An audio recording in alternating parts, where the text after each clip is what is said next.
హైదరాబాద్ బాద్షా వెలుగు పత్రికలో మొట్టమొదటి వార్తగా మరి ఇంగ్లాండ్తో 5వ టెస్టులో ఇండియాను గెలిపించిన సిరాజ్ మరి player of the match award సొంతం. 2-2తో సిరీస్ డ్రా. మరి ఇంగ్లాండ్ గడ్డపై మన హైదరాబాద్ బిడ్డ మహమ్మద్ సిరాజ్ అదరగొట్టాడు.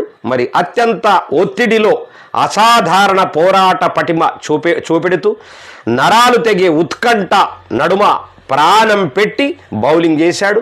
బుల్లెట్ల లాంటి బంతులతో మరి ఇంగ్లీషు బ్యాటర్లను బెంబేలెత్తించి ఓటమి ఖాయం అనుకున్న 5వ టెస్టులో ఇండియాకు చరిత్రలో నిలిచిపోయే విజయం అందించారు. మనుడి తెగువతో మరి ఈ మ్యాచ్లో ఇండియా 6 రన్స్ తేడాతో థ్రిల్లింగ్ విక్టరీ సాధించింది. మరి 374 టార్గెట్ చేజింగ్లో మరో 339/6తో పంచుకున్న టీమిండియా సగర్వంగా తలెత్తుకుంది. మరి 2 ఇన్నింగ్స్ల్లో కలిపి 9 వికెట్లు తీసిన సిరాజ్ ప్లేయర్ ఆఫ్ ద మ్యాచ్గా నిలవగా మరి కెప్టెన్ శుభ్మన్ గిల్కు player of the series award లభించిందని చెప్పేసి ఒక వార్త మనం చూస్తూ ఉన్నాం.